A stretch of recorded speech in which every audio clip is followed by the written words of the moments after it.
解放兩隻怪獸，上級召喚。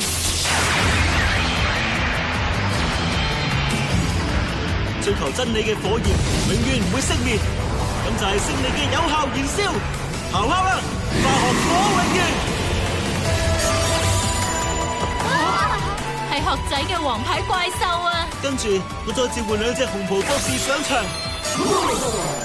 波奇，雖然你好似好擅長運用墓地咁，但係呢個都係你嘅弱點。咩話？發動化學火永源嘅效果，將我方墓地3隻怪獸送翻卡組，令對手場上嘅怪獸嘅攻擊力下降，對手墓地嘅怪獸數量乘以100嘅數值。咩話？究極實驗。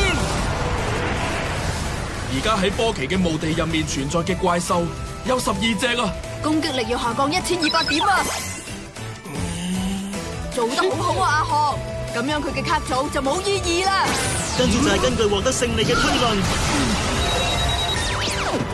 用事實嚟證明，今次廢啦！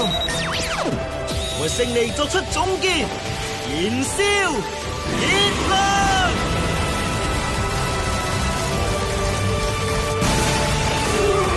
證明完畢。